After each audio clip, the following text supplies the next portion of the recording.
আসসালামু আলাইকুম। ফাজাল আমলের অনলাইন তালিম থেকে পড়া হচ্ছে, তালিম শুরু করা হচ্ছে। ফাজালে কুরআন থেকে পড়া হচ্ছে। হযরত ইবনে মাসউদ রাদিয়াল্লাহু তাআলা আনহু হইতে বর্ণিত, হুজুর সাল্লাল্লাহু আলাইহি সাল্লাম ইরশাদ করিয়াছেন, যে ব্যক্তি প্রত্যেক রাত্রে সূরা ওয়াকিয়া তেলাওয়াত করিবে, সে কখনো অনাহারে থাকিবে না। হযরত ইবনে মাসউদ রাদিয়াল্লাহু তাআলা আনহু তাহার কন্যাদিকে প্রত্যেক রাত্রে এই সূরা তেলাওয়াত করার হুকুম করিতেন। সূরা ওয়াকিয়ার ফাজায়েলও বিভিন্ন রেওয়ায়েতে বর্ণিত হইয়াছে। এক রেওয়ায়েতে আসিয়াছে, যে ব্যক্তি সূরা হাদীদ, সূরা ওয়াকিয়া ও সূরা আর রহমান তেলাওয়াত করে, সে জান্নাতুল ফেরদাউসের বাসিন্দা বলিয়া অবহিত হয়। এই হাদিসে আছে, সূরা ওয়াকিয়া হইতে সূরাতুল গিনা, তোমরা নিজেরা ইহা পাঠ করো এবং নিজ সন্তানদিকে শিক্ষা দাও। এক রেওয়ায়েতে আছে, ইহা নিজেদের স্ত্রীগণদেরকে শিক্ষা দাও। হযরত আয়েশা রাদিয়াল্লাহু তাআলা আনহা হইতেও এই সূরা পাঠ করার তাগিদ বর্ণিত আছে। কিন্তু খুবই হীনমন্যতার পরিচয় হইবে যদি ইহা পার্থিব চার পয়সার জন্য পাঠ করা হয়। তবে দিলের অভাব দূর করা এবং আখিরাতের নিয়মে পাঠ করিলে দুনিয়া স্বয়ং হাত জোড় করিয়া হাজির হইবে। হযরত আবু হুরায়রা রাদিয়াল্লাহু তাআলা আনহু হইতে বর্ণিত, হুজুর সাল্লাল্লাহু আলাইহি সাল্লাম ইরশাদ করিয়াছেন, কুরআন শরীফের মধ্যে ৩০ আয়াত বিশিষ্ট একটি সূরা এমন আছে যে ইহা তাহার পাঠকারীর জন্য সুপারিশ করিতে থাকিবে যতক্ষণ না তাহাকে ক্ষমা করা হইবে। ইহা হইল সূরা তাবারাকাল্লাযী।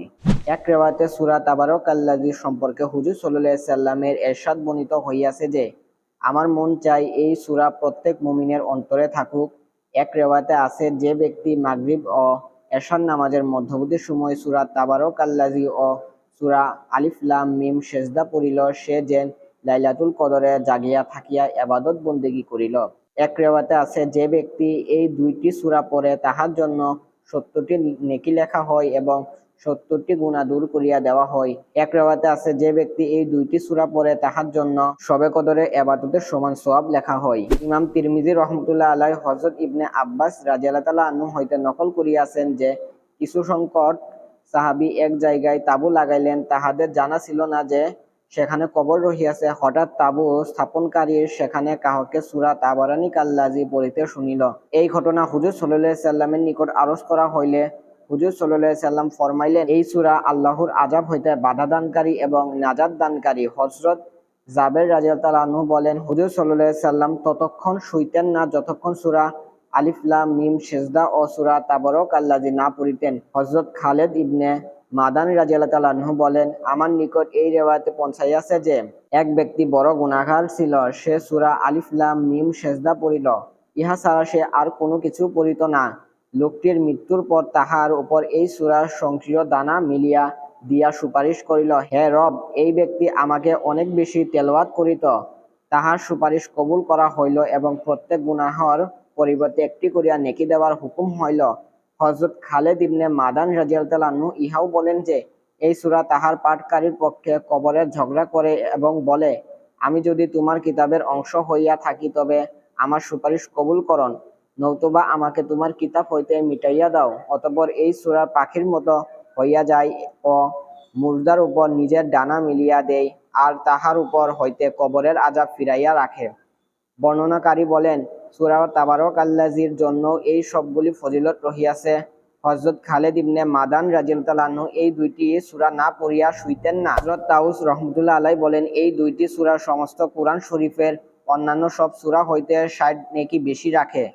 কবরের আযাব কোনো সাধারণ বিষয় নয়। প্রত্যেক ব্যক্তিকে মৃত্যুর পর সর্বপ্রথম কবরের সম্মুখীন হইতে হয়।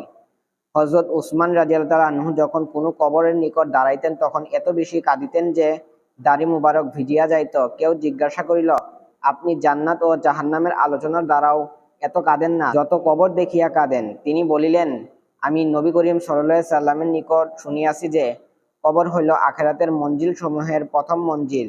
যে ব্যক্তি ইহার আযাব হইতে নাজাত পাইয়া যায়, তাহার জন্য পরবর্তী বিষয়গুলি সহজ হইয়া যায়। আর যদি কবরের আযাব হইতে নাজাত না পায়, তবে পরবর্তী বিষয়গুলি ইহার চেয়ে কঠিন হয়। আমি এই কথাও শুনিয়াছি যে, কবরের চেয়ে ভয়ানক আর কোনো দৃশ্য নাই।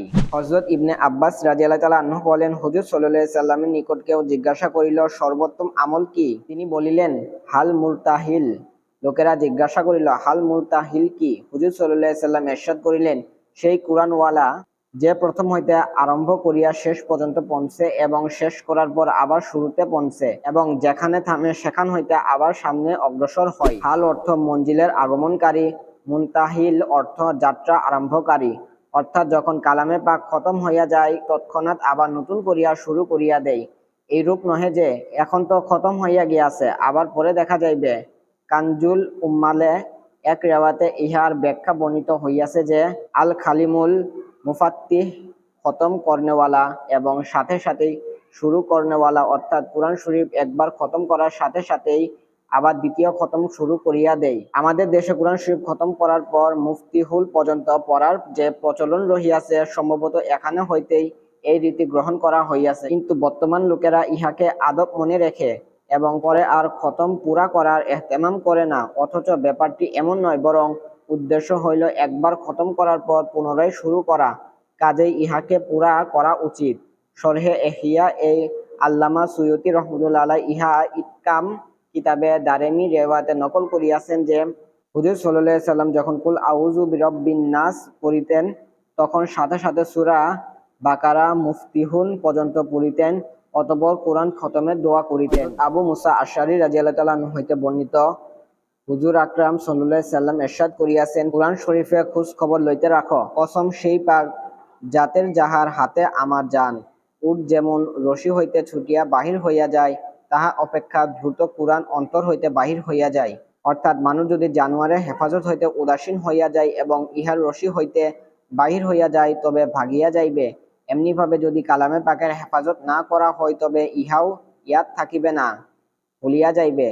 আসল কথা হইল কুরআন শরীফ মুখস্থ হওয়ার স্বয়ং কুরআনেরই একটি প্রকাশ মজিজা, নতুবা ইহার অর্ধেক বা 1/3 পরিমাণ কোনো কিতাব সমূহ মুখস্থ হওয়া শুধু কঠিনই নয় বরং প্রায় অসম্ভব। এই কারণে আল্লাহ তাআলা সূরা আল কামের কুরআন শরীফ মুখস্থ হওয়াকে তাহার দয়া বলিয়া আখ্যায়িত করিয়াছেন এবং বারবার সতর্ক করিয়াছেন যে এরশাদ হইল, আমি কালামে পাককে হেফজ করিবার জন্য সহজ করিয়া রাখিয়াছি, কেউ কি হেফজ করিতে প্রস্তুত আছে?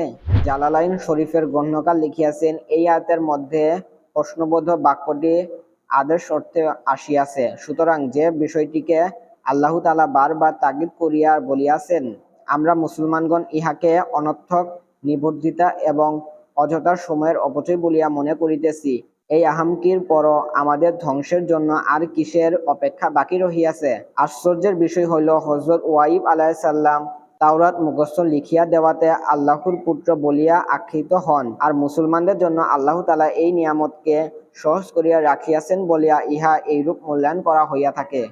অত্যাচারীগণ অচিরেই জানিতে পারিবে কোন স্থানে তাহাদের ফেলিয়া দেওয়া হইবে।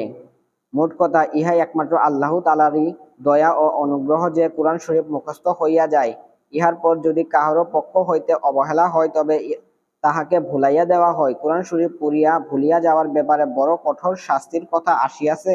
হুজুর সাল্লাল্লাহু আলাইহি সাল্লাম ইরশাদ করিয়াছেন, আমার সামনে উম্মতের গুনাহ পেশ করা হইল, আমি কুরআন শরীফ পড়িয়া ভুলিয়া যাওয়ার চেয়ে বড় কোনো গুনাহ দেখিতে পাই নাই। অন্যান্য জায়গায় ইরশাদ হইয়াছে, যে ব্যক্তি কুরআন শরীফ পড়িয়া ভুলিয়া যায় সে কিয়ামতের দিন আল্লাহর দরবারে কুষ্ঠরোগী হইয়া হাজির হইবে। জমুল ফাওয়াদ কিতাবে রাজিন এর রেওয়াতে দ্বারা নিম্নে আয়াতটিকে দলিল হিসাবে পেশ করা হইল, যে ব্যক্তি আমার রিজিক হইতে মুখ ফিরাইয়া নেয় আমি তাহার জীবনকে সংকীর্ণ করিয়া দেই এবং কিয়ামতের দিন তাহাকে অন্ধ করিয়া উঠাইব। সে বলিবে, হে আমার রব, আপনি আমাকে অন্ধ করিয়া উঠাইলেন কেন? আমি তো চক্ষুওয়ালা ছিলাম।